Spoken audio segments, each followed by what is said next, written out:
Les avions de ligne sont des respirateurs artificiels ambulants qui nous fournissent l'oxygène dont nous avons besoin pour survivre. Si celui-ci s'échappe, le vol tourne au drame.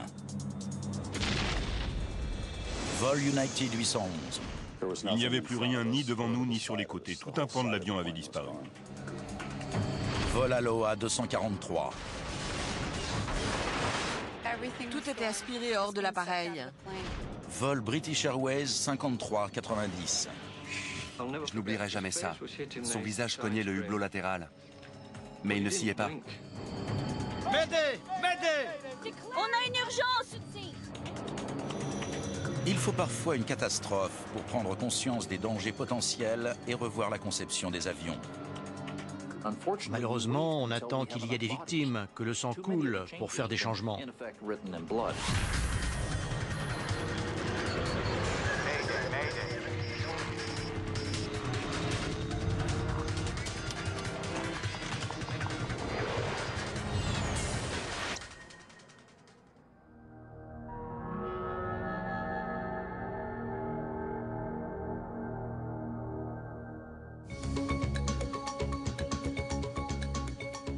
Voici l'usine d'assemblage d'un Airbus A320, l'avion de ligne le plus vendu après le Boeing 737.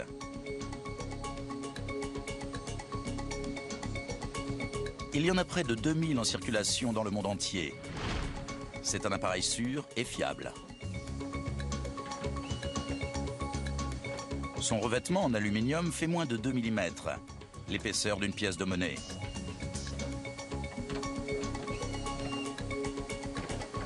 Mais cette mince couche de métal maintient les passagers en vie.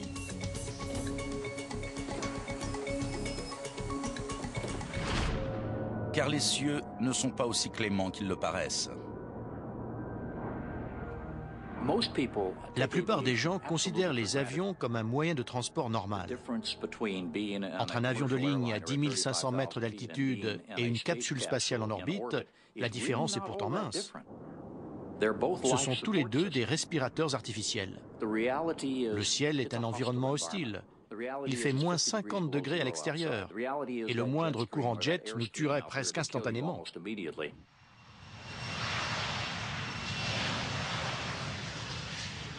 Il n'est pas naturel pour l'homme de voyager dans cette atmosphère.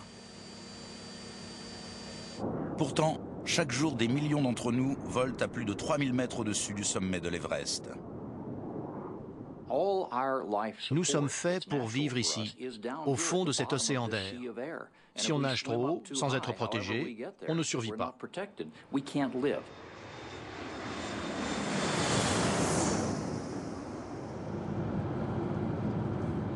Emporter de l'oxygène avec nous à 11 000 mètres serait dangereux.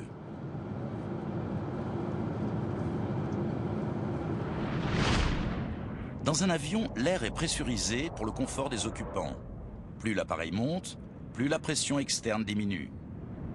La pressurisation de la cabine commence à exercer des contraintes sur le fuselage.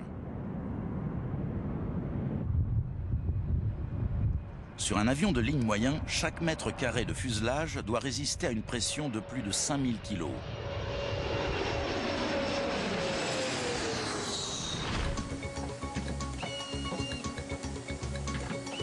Sur presque tous les vols, c'est le fuselage qui sort vainqueur. Les ingénieurs aéronautiques ont en effet retenu les tragiques leçons du passé. On a déjà amélioré des choses par le passé. Malheureusement, on attend qu'il y ait des victimes. Dans les années 1950, une série d'accidents entraîne des modifications qui ont toujours cours.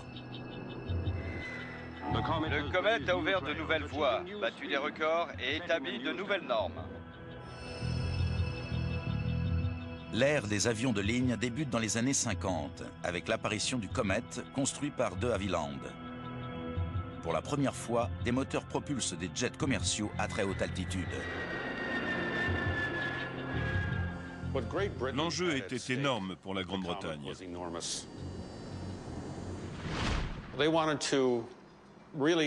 Elle voulait se faire une place dans l'aviation civile en fabriquant le premier avion de ligne à réaction. Mais moins de 2 ans après son premier vol, le joyau de l'aviation britannique se désintègre en plein vol.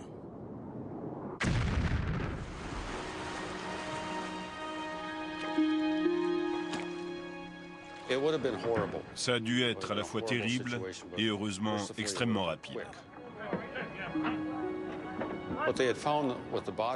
D'après les autopsies, la dépressurisation a fait exploser les poumons des passagers. Les gens ont été arrachés de leur siège par la violente rafale et beaucoup ont eu la tête fracassée contre le fuselage.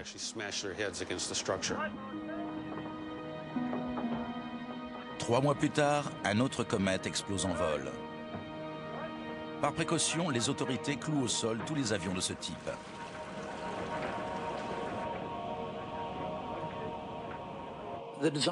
La conception du comète était irréprochable, en dehors d'un détail inconnu de tous à l'époque.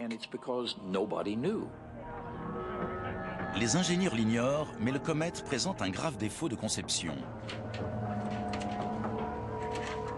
Pour expliquer les accidents, les enquêteurs immergent un comète dans un énorme caisson d'eau construit pour l'occasion. Ils augmentent puis réduisent la pression pour simuler les contraintes subies lors d'un cycle de vol. L'expérience se déroule 24 heures sur 24, 7 jours sur 7. Après l'équivalent de 3000 vols, le point faible du comète apparaît. Ce sont ces hublots carrés. Lorsque la structure se déforme, les coins sont soumis à une concentration de contraintes.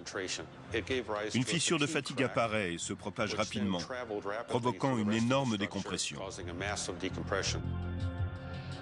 L'avion de ligne le plus moderne de l'époque a donc été victime d'une fatigue des métaux. Le fuselage n'a pas résisté à la force de l'air pressurisé. L'appareil sous la pression s'est brutalement déchiré.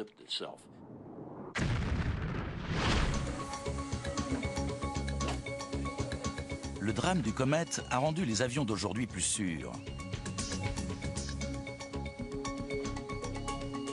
Comme sur les autres appareils, les hublots de l'A320 sont arrondis pour éviter toute concentration de pression dans les coins.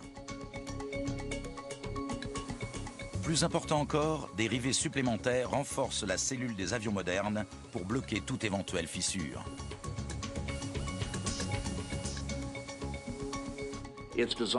La première rangée de rivets doit stopper toute fissure. Cette structure ne peut pas se déchirer toute seule. 34 ans après l'accident du comète, un nouveau drame vient pourtant perturber les constructeurs aéronautiques. Les rivets supplémentaires cèdent face à la pression constante de l'air sur le métal.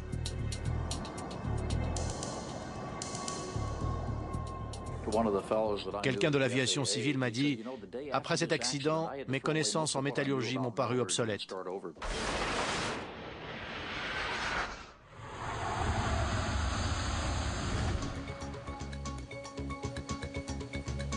Dans cette usine, à Toulouse, il sort en moyenne un Airbus A320 par jour ouvré. Des rivets en titane, légers et extrêmement résistants, maintiennent le fuselage. Il en faut 3000 pour assembler les différentes sections et 3000 de plus sur chaque aile. Sans eux, le fuselage ne résisterait pas à la pressurisation en vol. Mais même ces rivets ne sont pas infaillibles. 28 avril 1988. Le vol 243 d'Aloha Airlines décolle de l'aéroport de Hilo, sur l'île principale d'Hawaï, à destination d'Honolulu. C'est le 9e vol court de cet avion ce jour-là, ce qui est normal chez Aloha.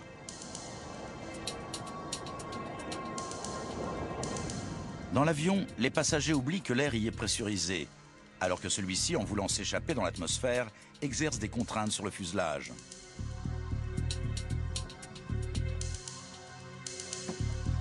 Comme il règne une pression constante dans la cabine, les gens ont la sensation de ne jamais avoir quitté le sol. Pourtant, durant la montée de l'avion, la pression externe est dangereusement basse. En réalité, on extrait de l'air des réacteurs et on s'en sert pour pressuriser l'avion. Ensuite, on contrôle la pression grâce à une série de valves. L'air qui circule dans la cabine gonfle le fuselage comme un ballon. Tous les avions aujourd'hui sont conçus pour résister à cette pression. Les appareils modernes, tout en métal, ont une structure interne. Sans cela, la cellule s'effondrerait facilement, comme un sac en papier gonflé, sans rien à l'intérieur. Si on retire le revêtement d'un avion, on découvre des cloisons en forme de cerceau qui renforcent l'appareil sur sa largeur. Des raidisseurs sur toute la longueur de l'avion maintiennent aussi le fuselage.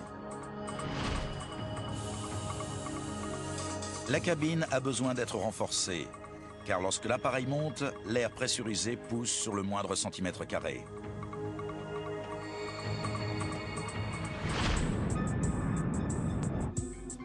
En ce jour d'avril 1988, les passagers vont voir ce qui arrive en cas de fuite brutale de cet air.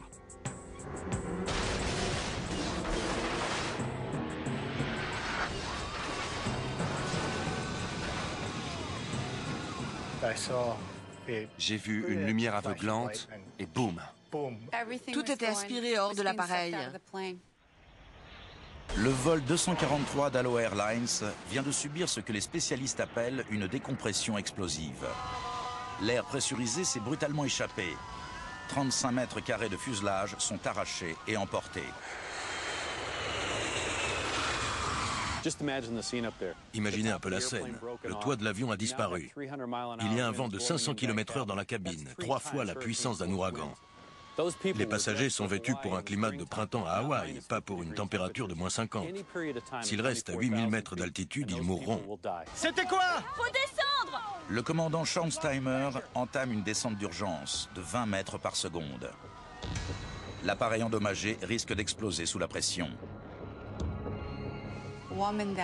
La femme à côté de moi tendait la main à son mari de l'autre côté du couloir. Ils essayaient de se toucher les doigts pour se dire adieu. Par miracle, l'équipage parvient à poser l'appareil sévèrement endommagé.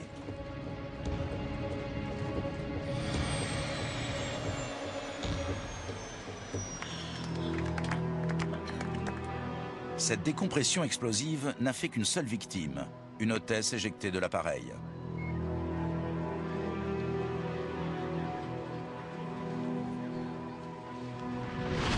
Jim Wilde enquête sur cet accident pour le compte du NTSB, l'équivalent américain du Bureau d'enquête et d'analyse. Dans son laboratoire, il fait une découverte inquiétante.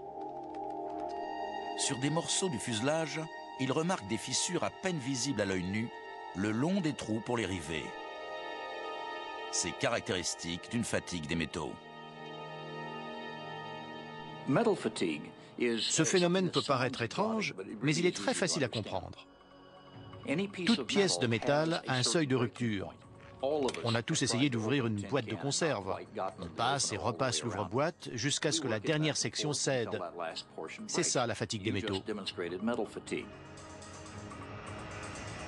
Un avion n'est pas un tube rigide. Pour maintenir la pression nécessaire au confort des occupants, il est conçu pour être flexible.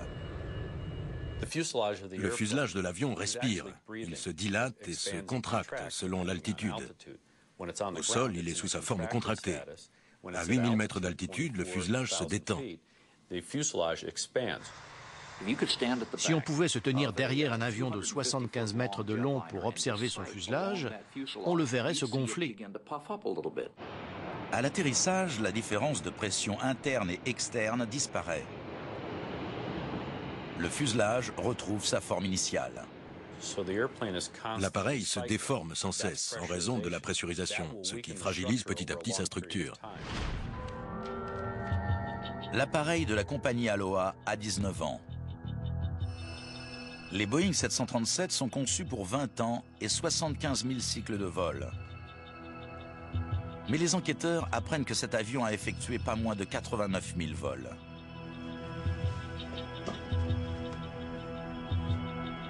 En volant d'île en île, les appareils de la compagnie Aloha subissent davantage de cycles de pressurisation que tout autre appareil.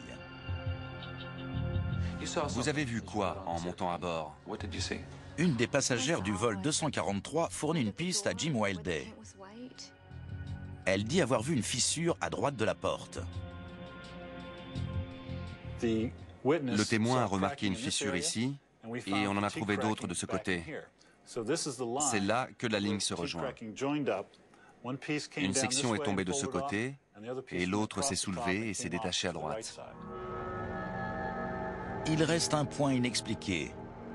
Le 737 a perdu 35 mètres carrés de fuselage. Après les accidents du Comet, Boeing et d'autres constructeurs ont conçu un système pour limiter les déchirures. Dans le fuselage de tous les 737, Boeing a placé des rangées de rivets. Si une déchirure se produit, elle est bloquée par les rivets, au maximum 25 cm plus loin, et fait ensuite un angle de 90 degrés. Avec un tel système, le Comet ne se serait pas désintégré.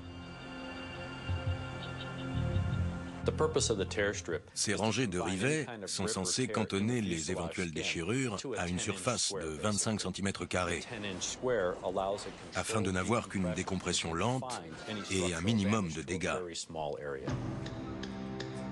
Les rivets du 737 de la compagnie Aloha n'ont pas contenu la déchirure.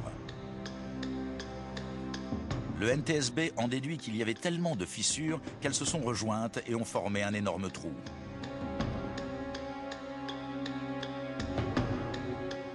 Les avions de ligne ne sont pas uniquement maintenus par des rivets. Depuis les accidents du Comet, les fuselages ont été renforcés. La cellule d'un avion est composée de panneaux superposés, liés entre eux par un puissant adhésif appelé époxy. Quand celui-ci durcit, les panneaux sont fixés par des rivets. Sur le fuselage de l'Aloha, Jim Wilder remarque des décolorations au niveau des joints de fixation. Ce qui est foncé, c'est l'adhésif époxy utilisé pour fixer les deux plaques. Ce qui est blanc, c'est la corrosion de la cellule en aluminium. Le climat hawaïen est parfait pour les touristes, mais impitoyable pour les avions.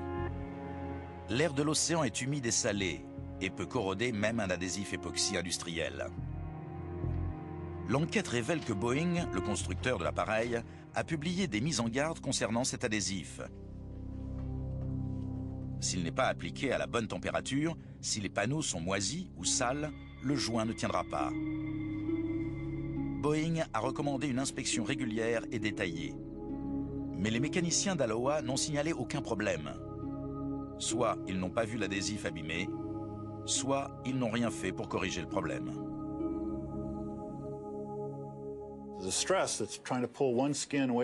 L'effort pour séparer les deux plaques s'exerce sur l'adhésif.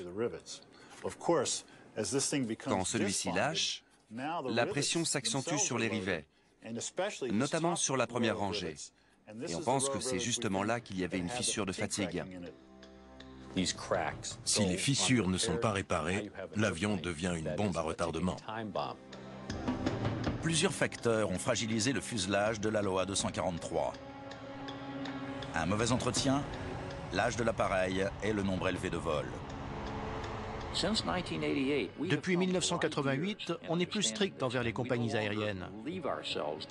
Il ne suffit pas d'inspecter superficiellement un appareil pour qu'il soit homologué.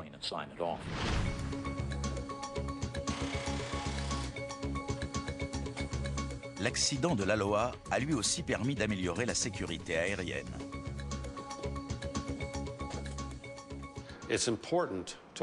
Il est important de tirer les leçons de nos erreurs. C'est le cas dans l'industrie aéronautique. Il a rappelé les conséquences tragiques de la fatigue des métaux.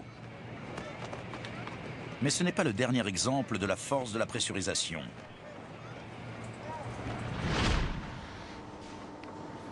Deux ans plus tard, l'industrie reçoit une nouvelle alerte sérieuse.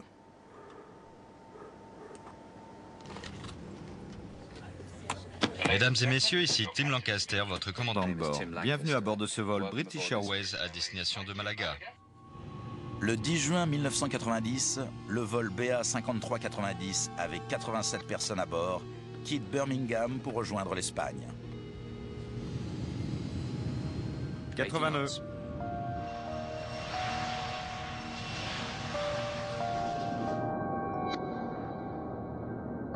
Après 2 minutes de montée, l'équipage enclenche le pilote automatique. Le commandant Tim Lancaster retire son harnais. Je suis allé dans le cockpit demander à Tim et à Alastair ce qu'ils désiraient boire. Vous désirez un thé? Oui, merci. Quelques minutes plus tard, à 5200 mètres, l'appareil a quasiment atteint son altitude de croisière. Soudain, le pare-brise saute comme un bouchon de champagne.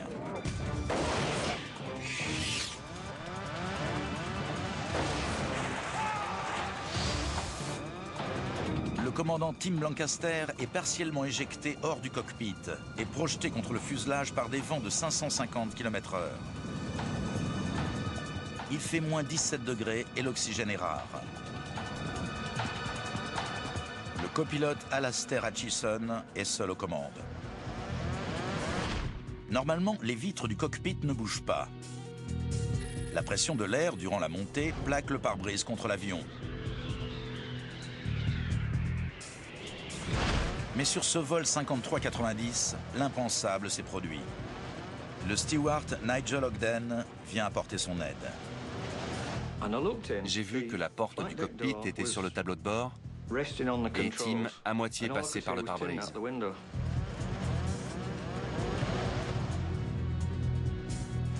Je l'ai retenu avant qu'il ne disparaisse. Un autre steward intervient. Le copilote réduit la vitesse et entame une descente. Mais quand l'avion ralentit, la chute de pression du vent pousse le commandant sur le côté de l'avion.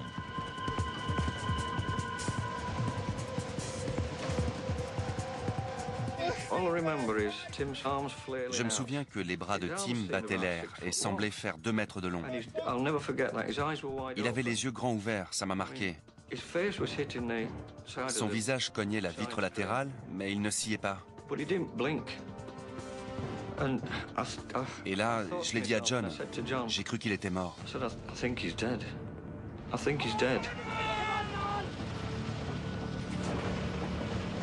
35 minutes après le décollage, Hutchison réussit à poser l'appareil.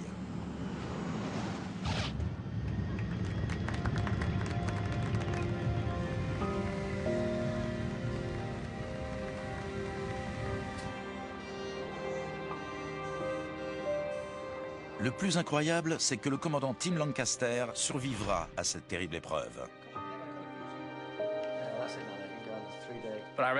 Je me souviens avoir regardé le pare-brise se détacher et disparaître au loin.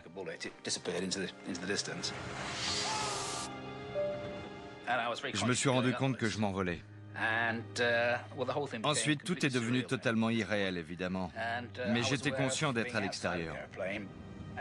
J'ai vu la queue de l'appareil, les moteurs qui tournaient. Ensuite, c'est un peu flou. Tim Lancaster reste plaqué contre l'avion pendant plus de 20 minutes. Par miracle, il n'a que le bras et le poignet droit cassés, des engelures, et il est en état de choc. 5 mois plus tard, Tim Lancaster pilote de nouveau un avion.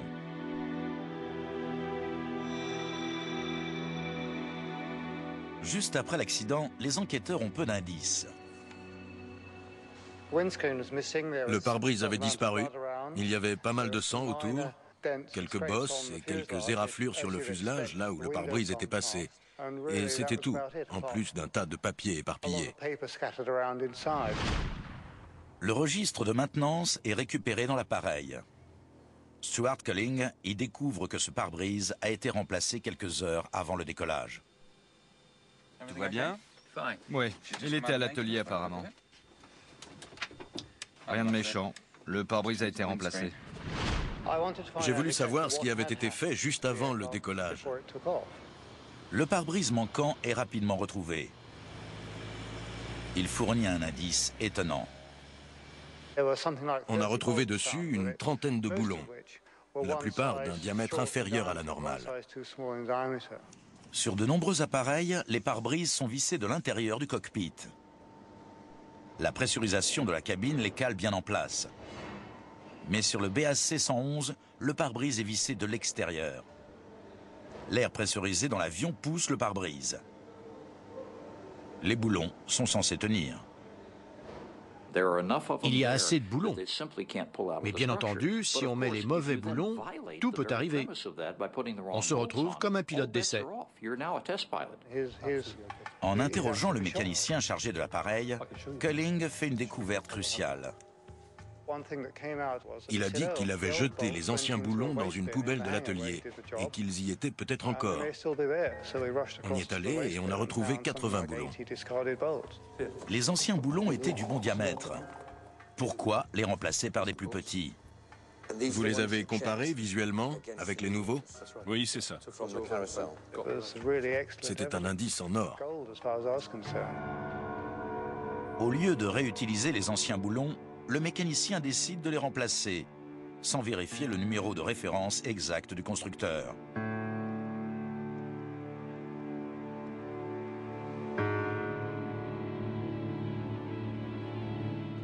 Salut. Les boulons qu'il choisit ont l'air identiques, mais ils font un demi-millimètre de moins et sont trop fins pour tenir.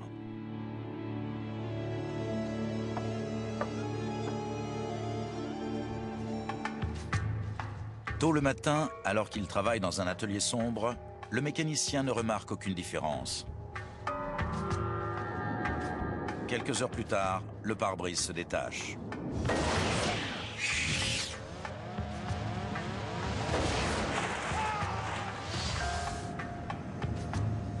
Malgré l'étrangeté de la situation, l'équipage réussit à poser l'appareil. La pression en cabine suffit parfois à elle seule pour désintégrer un avion.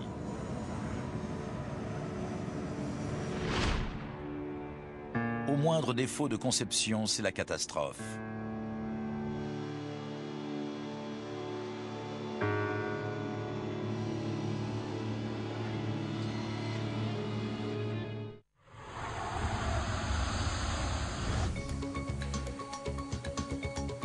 De nombreux Airbus A320 volent de par le monde.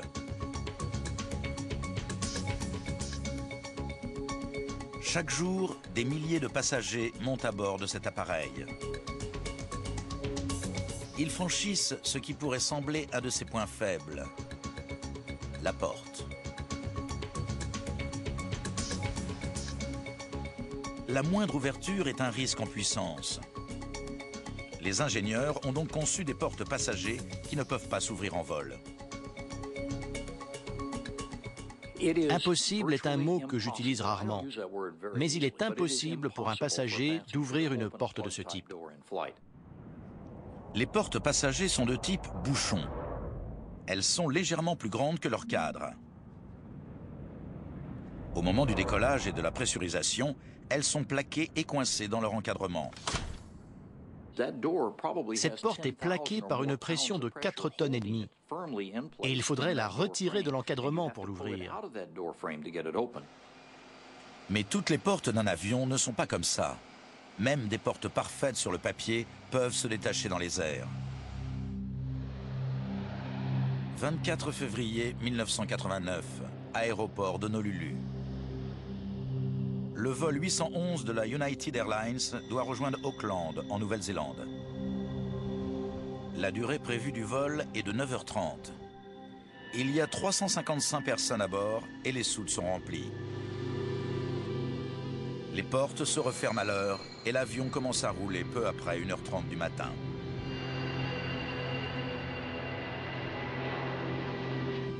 Dites-leur qu'on peut aller à 33. On a remarqué qu'il y avait de l'orage plus loin sur notre route, ce qui était inhabituel en pleine nuit. Donc j'ai laissé le signe ceinture de sécurité allumé. Cette décision du commandant Cronin sauvera des vies. Alors que le 747 franchit les 7000 mètres d'altitude, les passagers assis au-dessus et à l'arrière de la porte de soute entendent un bruit insolite. Une sorte de grincement.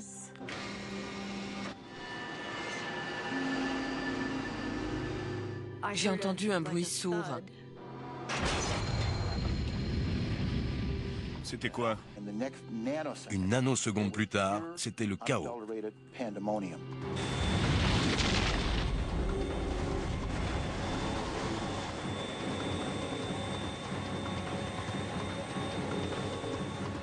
Je me suis retrouvée dans l'escalier, je m'agrippais au barreau. J'ai compris que c'était une décompression explosive. Tout ce qui n'était pas attaché s'est envolé. Le bruit était insoutenable. La porte de soute du 747 s'est détachée, emportant une partie du fuselage. L'air pressurisé de la cabine s'est échappé de façon explosive. J'ai levé les yeux et j'ai vu l'énorme trou dans le côté de l'avion. J'ai vu qu'il manquait des sièges et j'ai compris qu'on avait perdu des passagers. Devant nous, tout s'était envolé. On était à moins de 15 cm du trou. Il n'y avait plus rien ni devant nous, ni sur les côtés. Tout un pan de l'avion avait disparu. On avait les pieds dans le vide. Je me suis dit qu'on ne s'en sortirait pas. Je n'y croyais pas. La situation est désespérée. Pourtant, une simple décompression ne suffit pas pour faire tomber un avion. Sur le vol 811, il y a un trou béant. C'est une destruction aérodynamique majeure. Mais si l'appareil avait été conçu comme autrefois, il se serait démantibulé. Après la rupture de la porte, une rangée de rivets a résisté, empêchant la destruction totale de l'avion. Mais le trou béant engendre des contraintes énormes sur la structure. L'appareil doit vite descendre. Valve droite, gauche, ouverte. Larguer du kérosène. Largage de kérosène. Maîtrisant tant bien que mal l'appareil, l'équipage fait demi-tour vers Honolulu.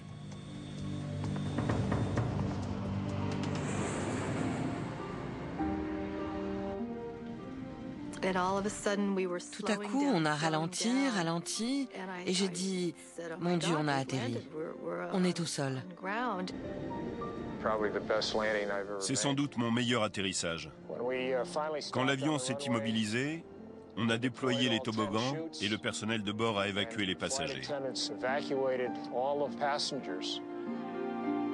Grâce à l'expérience des pilotes, l'appareil de la United Airlines se pose et tous les gens à bord sont en vie. Mais 9 passagers manquent à l'appel, éjectés avec 5 rangées de sièges au moment où le fuselage s'est déchiré. Parmi eux, Lee Campbell, un Néo-Zélandais qui rentrait chez lui.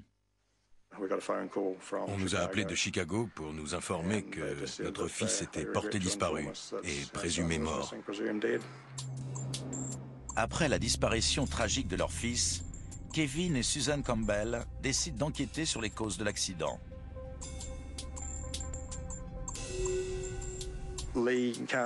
La mort de Lee doit servir à quelque chose.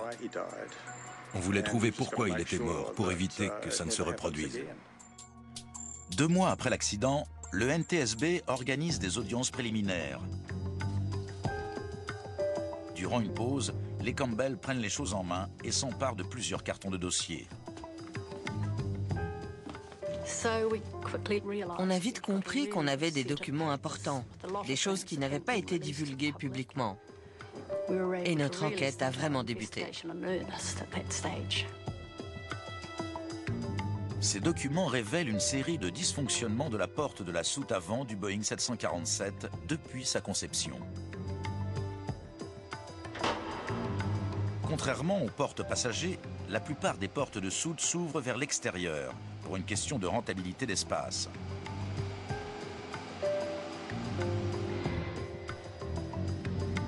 Pour éviter que la porte ne s'ouvre quand l'appareil prend de l'altitude et est pressurisé, Boeing a installé un mécanisme de verrouillage a priori infaillible. Ils ont installé un système de verrouillage multiple pour être sûr que la porte serait bien verrouillée. À partir de là, il devient extrêmement improbable qu'elle puisse s'ouvrir. Les Campbell découvrent deux défauts majeurs sur les portes de soute du 747. Le premier concerne ce mécanisme de verrouillage.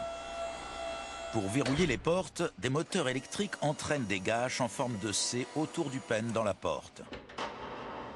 Un levier abaisse ensuite un bras qui bloque ces gâches.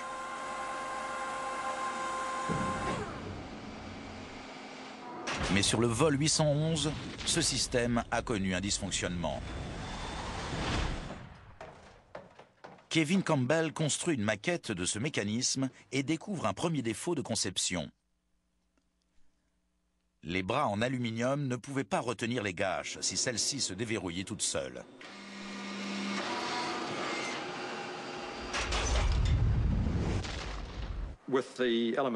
Si les gâches tournent et s'ouvrent automatiquement, elles repoussent les bras en aluminium, qui ne sont pas capables de résister et de jouer leur rôle.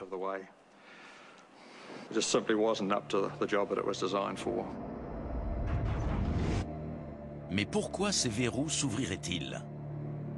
Les Campbell l'ignorent, mais ils savent qu'ils tiennent une piste. Ils apprennent que 2 ans plus tôt, un 747 de la Pan Am a dû faire demi-tour à Heathrow suite à des problèmes de pressurisation juste après le décollage.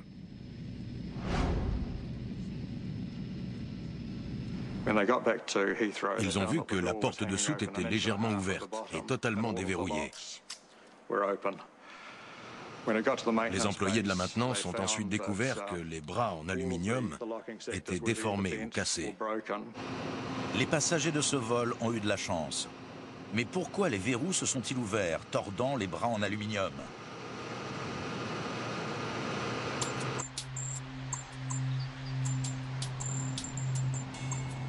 Un rapport de la Pan Am signale les dysfonctionnements du système électrique des portes de soute.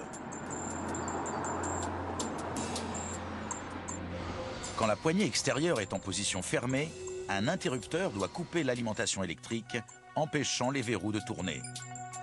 Mais cet interrupteur est défectueux.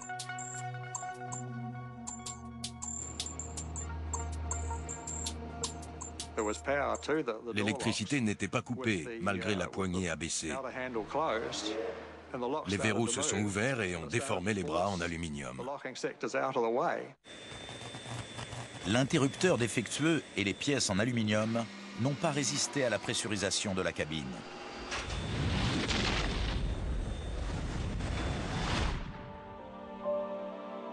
Le NTSB finit par émettre un rapport qui confirme la version des Campbell.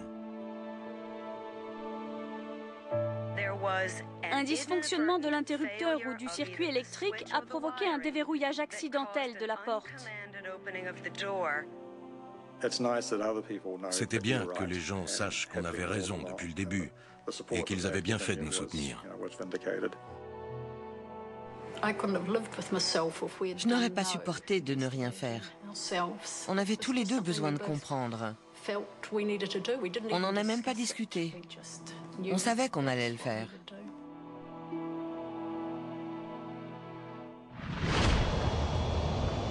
Après l'incident du vol United 811, le mécanisme de verrouillage des portes de soute des 747 est révisé. Les inspections se multiplient. Un nouveau risque de décompression explosive vient d'être éliminé. Ça a confirmé ce que Boeing et nous tous avions appris sur la maintenance, les structures et la nécessité des vérifications. Depuis que les avions civils montent plus haut dans le ciel grâce aux réacteurs, l'industrie aéronautique tente d'exploiter et de juguler la puissance de l'oxygène pressurisé. Le moindre défaut peut entraîner une terrible décompression.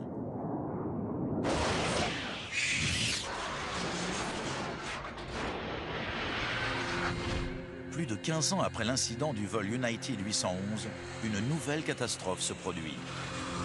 Helios 522, vous me recevez? Terminé. On est le 14 août 2005. Le vol Helios 522 survole Athènes depuis près d'1 heure. Helios 522, terminé. L'équipage a cessé toute communication avec la tour de contrôle. Craignant un attentat terroriste, l'armée de l'air grecque envoie 2 avions de chasse pour escorter le mystérieux appareil. Il y en avait un en position de tir derrière le 737. L'autre tentait à l'avant de communiquer visuellement avec la personne dans le cockpit. Le pilote du chasseur ne voit aucun dégât sur l'appareil, aucun trou dans le fuselage. Il n'y avait ni dégâts structurels ni incendie.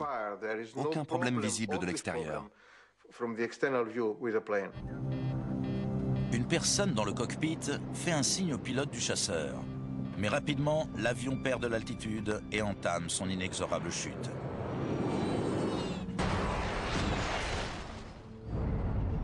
Les 121 personnes à bord sont tuées. C'est l'accident aérien le plus meurtrier de l'histoire de la Grèce. Les enquêteurs arrivent très vite sur les lieux.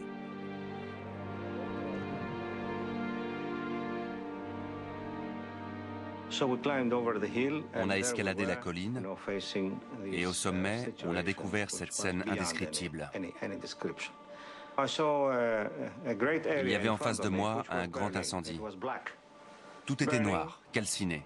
Il y avait des corps, des morceaux d'avion. Les autopsies ne font qu'épaissir le mystère. Tous les occupants de l'appareil étaient vivants au moment de l'impact. Ils ne sont pas morts asphyxiés par une substance toxique dans l'avion. Ils ont été tués au moment de l'impact. Dans ce cas, pourquoi le pilote du chasseur n'a-t-il pas remarqué davantage d'activité à bord?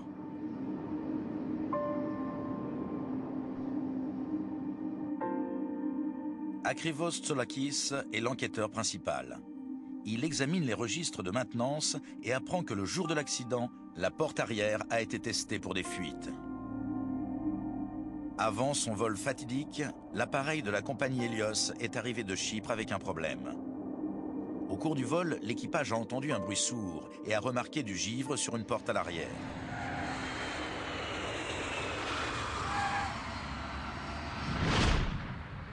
Pour vérifier l'état de la gaine de la porte et voir s'il y a une fuite, le mécanicien fait un test de pressurisation. Comment avez-vous testé la pression? J'ai mis l'interrupteur de pressurisation en position manuelle. Contrôle de pression numérique de position auto en position manuelle. Les réacteurs de l'avion sont à l'arrêt. Le mécanicien se sert du générateur auxiliaire pour envoyer de l'air dans la cabine. C'est comme quand on cherche une fuite sur un pneu. Là, on pressurise l'avion et on mesure la pression interne pour voir s'il y a des fuites. Un avion de ligne bien entretenu, quel que soit son âge, ne peut pas être totalement hermétique. D'ailleurs, en tant que pilote, on sait que certains appareils vont fuir un peu plus et on pousse à fond la pressurisation. Après ce test de pressurisation, le mécanicien déclare l'appareil en bon état de marche. Mais l'interrupteur reste en position manuelle.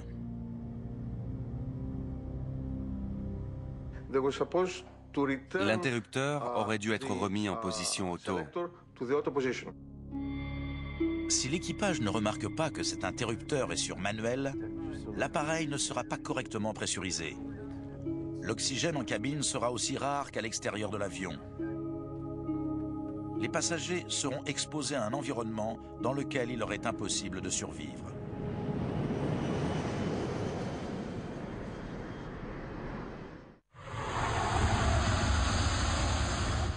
Ce 14 août 2005 est un jour sombre pour la Grèce. Les enquêteurs passent l'épave au crible.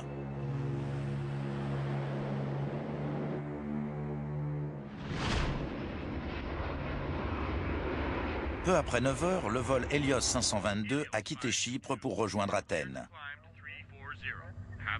L'équipage ne se doute pas qu'un mécanicien faisant un test de maintenance a laissé l'interrupteur de pressurisation en position manuelle.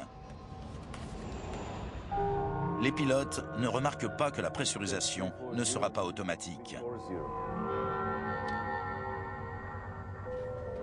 Pendant la montée de l'appareil, une alarme retentit.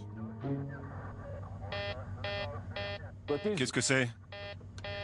L'alarme de configuration de décollage? C'est l'alarme de non-pressurisation, mais les pilotes la confondent avec une autre. Une erreur fatidique. L'alarme a retenti et a été mal interprétée.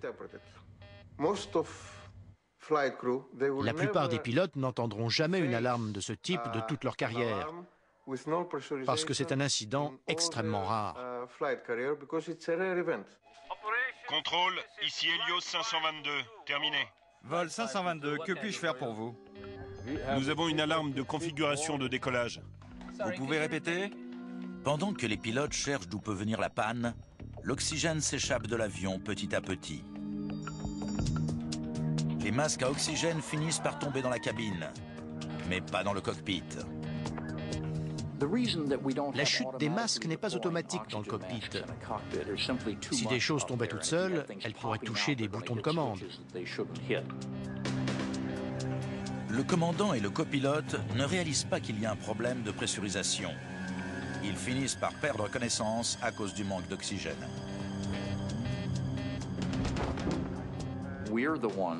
Les pilotes devraient savoir que si on a mal aux oreilles, si on soupçonne une pression insuffisante, on ne se parle même pas. On attrape le masque et on le met.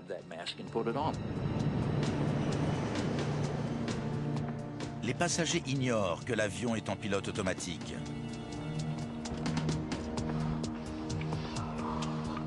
En cas d'urgence, des bouteilles au-dessus des sièges fournissent de l'oxygène, mais assez pour une douzaine de minutes seulement.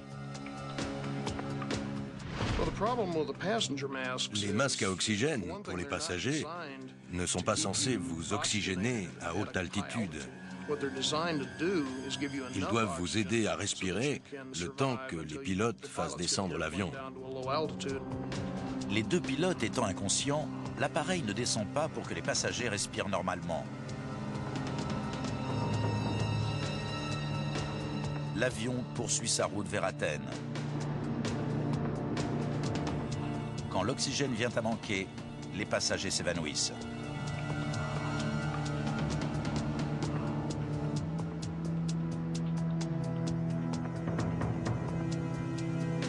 Lorsque le chasseur grec intercepte l'appareil, une seule personne est encore consciente.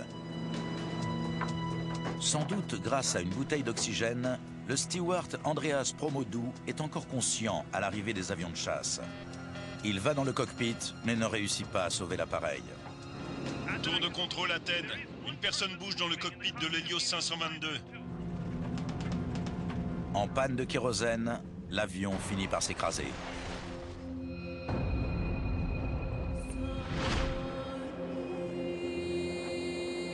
Les enquêteurs retrouvent le panneau avec l'interrupteur de pressurisation. Vous êtes sûr qu'il était comme ça? Vous n'y avez pas touché? Les 121 personnes à bord de ce vol décèdent parce qu'il n'y avait pas assez d'oxygène dans la cabine en phase de montée.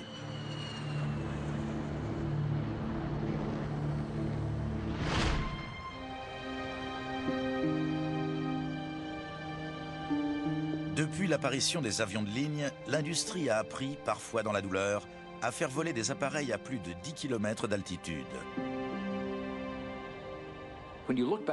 La plupart des accidents des 20 dernières années étaient liés à des avancées technologiques. Malheureusement, en repoussant toujours les limites, on risque de rencontrer des problèmes qu'on n'a pas anticipés. L'histoire de l'aviation, toujours en quête de l'appareil le plus sûr possible, oscille entre les catastrophes et les avancées technologiques. Un grand nombre d'accidents nous rappellent les risques de la décompression explosive. L'Airbus A320 et tous les autres avions modernes sont infiniment plus sûrs que les appareils des années 50.